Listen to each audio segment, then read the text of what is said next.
everyone, and welcome to another episode of the Tombstone Tourist. For this episode, I'm at the Oddfellows Cemetery here in Baxter, Tennessee.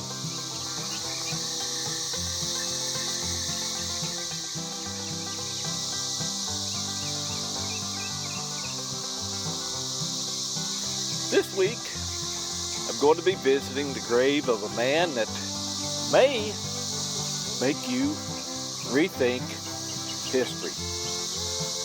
Now, as far as I can remember, back when I was in school, history always taught me that there was no survivors for the 7th Cavalry at the Battle of the Little Bighorn. But here, in this small cemetery in Baxter, Tennessee, we find the grave of Thomas J. Stowers. Now, the inscription on Mr. Stowers' gravestone reads, enlisted September 3rd, 1864, Private, Company D, 199th Regiment, served in the 7th Cavalry after the Civil War, was sole survivor of General Custer's Massacre, June 25th, 1876.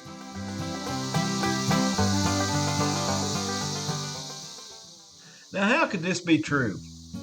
There are several stories floating around on the internet, but all of them had been proven false. One such story was that Mr. Stowers hid under a large cooking pot in a wagon during the battle. This was totally false, as when Major Reno arrived at the Custer battle site, he wrote in his journal, there was no survivors.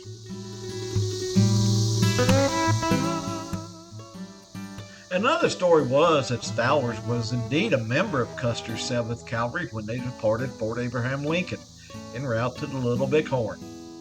Along the way, Stowers pulled his horse out of line to adjust his saddle and stirrups. He was reprimanded by his company commander, and as punishment, sent back to Fort Abraham Lincoln and missed the entire battle.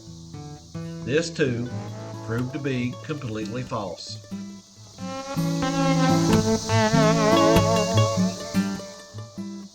A third story that has also been proven false was that Stowers fell behind the lead column, and as they advanced toward the Indian camp near the Little Bighorn, he was so far behind that he had to watch helplessly from a hill as Custer's entire command was massacred. Now, I originally visited Mr. Stowers' grave a few years back, and it was a result of that visit that I learned of all the stories that were floating around about the claim that Mr. Stowers was the sole survivor of the Battle of the Little Bighorn. Today, on the way to Nashville, I again stopped to visit the grave of Mr. Stowers. As luck would have it, there was a nice fellow doing some work around the cemetery, and when he saw me taking photos of Mr. Stowers' grave, he came over and we began talking. During our visit, he shared with me yet another story about Thomas J. Stowers and the Battle of the Little Bighorn.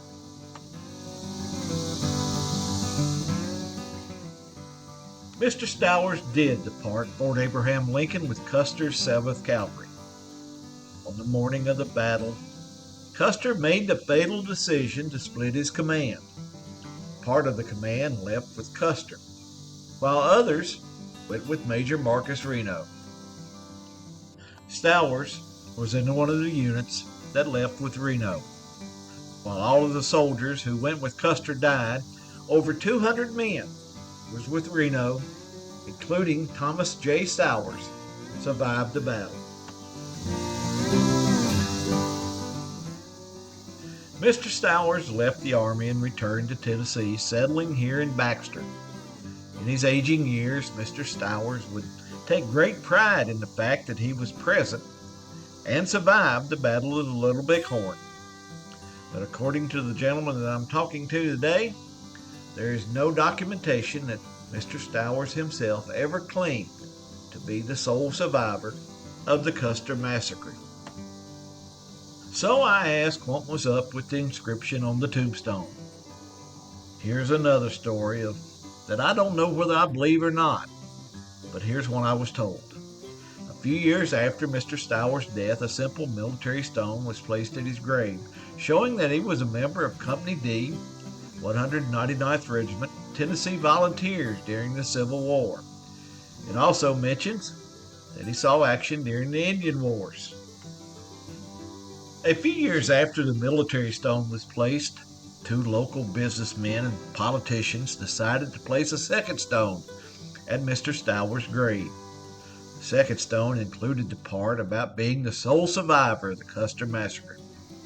They did this in hopes of drawing tourists to the area.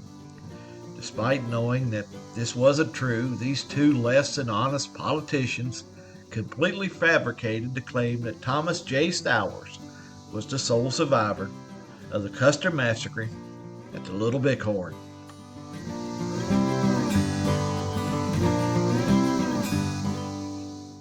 Well, as Paul Harvey would say, now you know the rest of the story.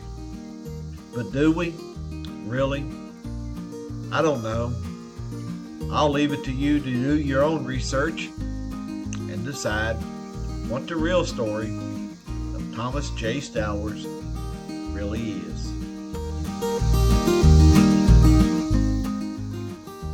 I'm going to end this video here in the Oddfellows Cemetery in Baxter, Tennessee. Thank you for watching, and if you haven't already done so, how about ringing that bell and subscribing?